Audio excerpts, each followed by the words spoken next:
Number 10. The Walkie-Scorchie. After the office building at 22 Fenchurch Street in London was completed in April of 2014, it was quickly nicknamed the walkie-talkie due to it being shaped like the two-way radio.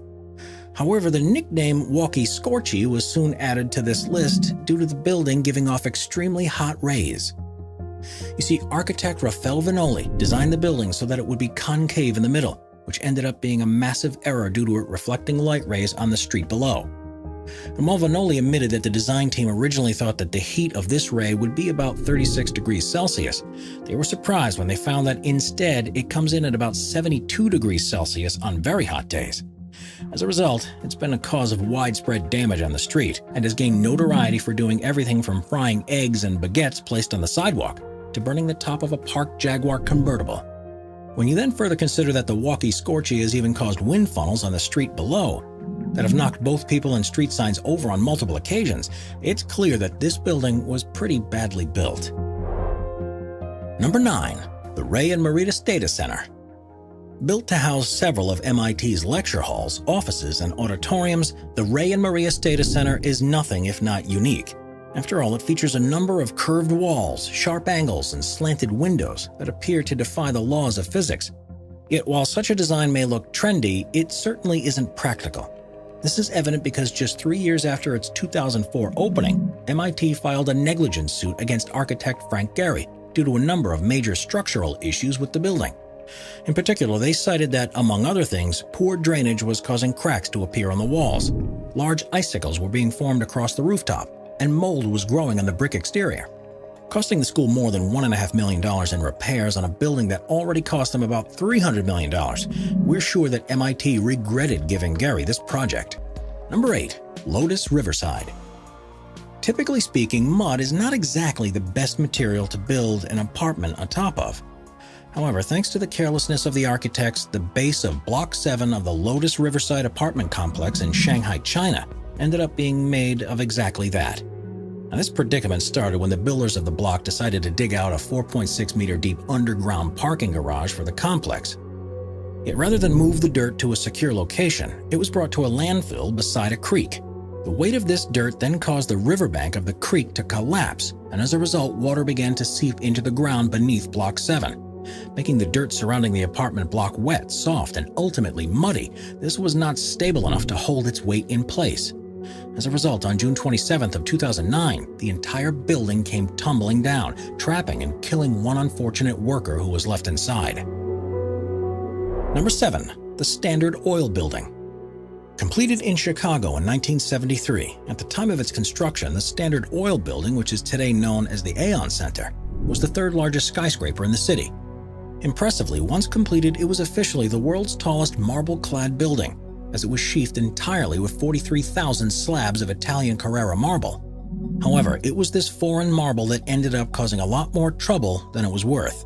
That's because it was soon apparent that the Carrara marble was far too thin to be used as a building material, as it took only 1 year for a massive 160-kilogram slab to fall from the building, smashing into the roof of the nearby Prudential Center. And while nothing was done immediately as a result, a 1985 investigation found that the marble was cracking and bowing across the exterior. And thus, between 1990 and 1992, the entire building was refaced with Mount Airy white granite at an estimated cost of over $80 million. When you consider that this was more than half of what it cost to build the skyscraper in the first place, it goes without saying that this was a pretty costly mistake. Number 6. The Pier 1 Playground. While a playground may seem like an odd addition to this list, it turns out that faulty engineering can leak its way even into the simplest of projects. That's because in June of 2010, a New York playground was forced to tarp up and later remove several metal play domes from Pier 1 Playground after they'd been scorching toddlers. You see, the shiny metal on the dome made them hot to the touch, and thus when children ran to play on them, they would get burned by the extreme heat, with many receiving blisters on their hands and knees as a result. It was only a matter of time until they were eventually dropped, and since then they have now been replaced with more suitable alternatives. Number 5. The Leaning Tower of Pisa. Easily one of the most famous additions to this list is the Leaning Tower of Pisa. Construction of the tower began in 1173 after a donation of 60 gold coins from a widow by the name of Donna Berta di Bernardo. And although there's a disagreement as to whether Guillermo or Bonanno Pisano or Diodo Salvi was the tower's architect, in either case, their design was flawed from the start. That's because despite the tower being built on soft ground composed mostly of clay, fine sand, and shells, the architect in charge only made the foundation of the building 3 meters deep. As a result, once construction of the tower began on the second floor in 1178, it began to sink. It was shortly after this that a 100-year hiatus in the building began due to a number of battles being fought between Pisa and the nearby city-states of Genoa, Lucca, and Florence. However, this ended up being a blessing in disguise because it allowed the soil to around the tower settle. Interestingly, if this 100-year settling period had not occurred, then the tower would have almost certainly collapsed. Regardless, by 1372, the entirety of the structure was officially completed. Now, while the Leaning Tower of Pisa was structurally sound at first, every year it would lean slightly more, so that by 1990 it had to be closed to the public due to it being on the verge of collapse. Thus, in order to get it back in action, from 1990 until 2001, 38 cubic meters of dirt were removed from underneath the raised end of the tower, helping to reduce its tilt by 45 centimeters and return it to the position it was in the year 1838. Since then, the tower has been under constant maintenance to ensure its stability, and by 2008, engineers working on the site publicly stated that the tower will be structurally sound for at least the next 200 years. However, considering that it's still sinking by a rate of about 1 millimeter annually, it will likely one day come a time that the tower will completely collapse. Number 4. The Tacoma Narrows Bridge. After being opened on July 1st of 1940, the Tacoma Narrows Bridge was supposed to be a proud yet useful piece of infrastructure for those living in the area. After all, its price tag of $6 million, or approximately $1 billion in today's dollars, certainly wasn't cheap.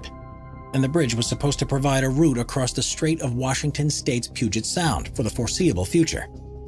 However, the bridge was faultily designed in several ways. One of the most egregious errors was that the shape of the bridge was aerodynamically unstable. This was because the bridge's vertical girders allowed for flow separation when wind was applied to them, providing the vortices with enough energy to push the girders out of their position. This caused the bridge to wildly wave up and down even in slight wind, leading to it being given the nickname Galloping Gertie by its builders. And while the bridge's materials were strong enough to keep it intact for a small period of time, on November 7th of 1940, just 4 months after it was built, the bridge succumbed to 70 km/h winds, which had given the bridge so much torsional vibration that it crashed down into the water below. Now, while no human lives were lost, a dog by the name of Tubby did unfortunately lose his life after refusing to evacuate the car he was in before the bridge's collapse. And while the loss of this poor pupper's life was not regarded as too big of a deal by many, the loss of $6 million was, and thus a commission formed by the Federal Works Agency was made to study the collapse of the bridge. Determined to be either caused by aerodynamic instability, eddy formations, or random effects of turbulence, the true reasoning behind the bridge's collapse remains a mystery to this day. Regardless, with a new bridge being built just 10 years later based on the lessons learned from the last one's collapse, it wasn't long until the Tacoma Narrows Bridge was back in action. Number 3. Kemper Arena.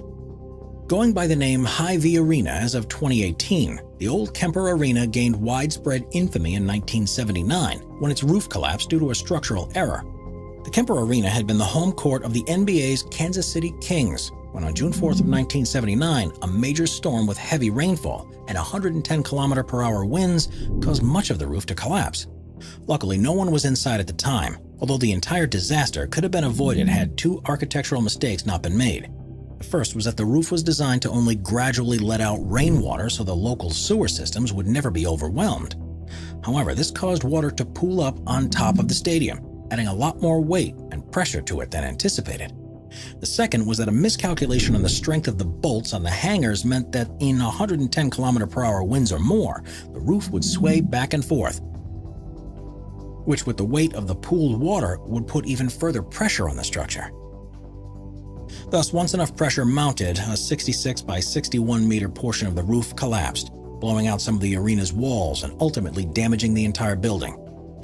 Yet, in just as an impressive feat, the stadium was quickly refurbished, and within a year it was reopened to the public.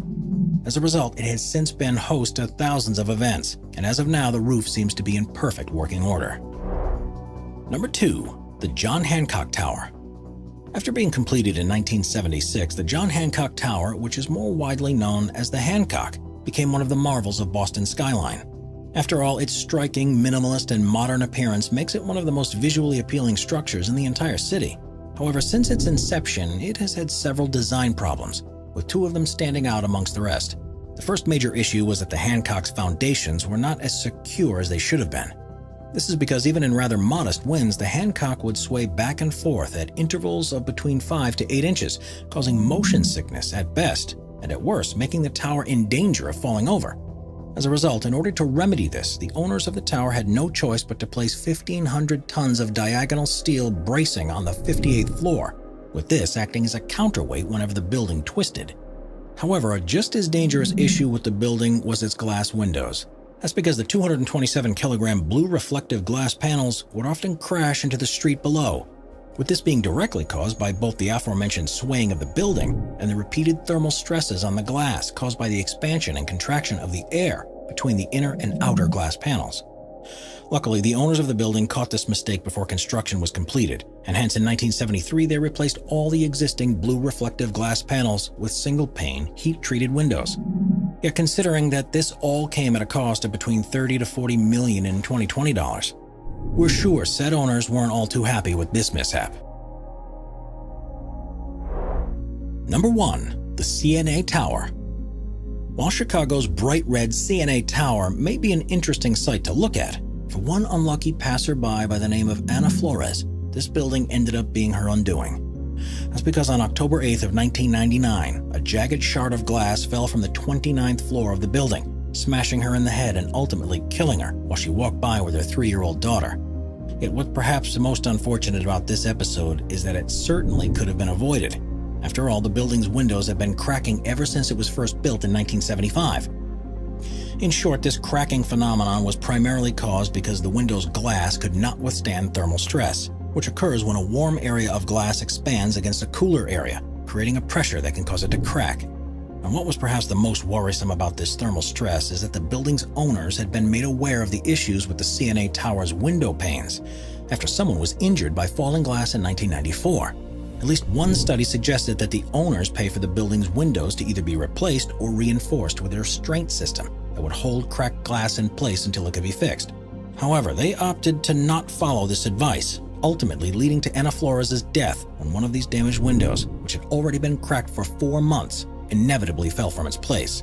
Yet this type of negligence didn't go unpunished, as the owners were then sued by both the city of Chicago and the Flores family, eventually being forced to pay out $537,000 to the city and $18 million to Flores, while also being ordered to replace the windows at a cost of around $9 million.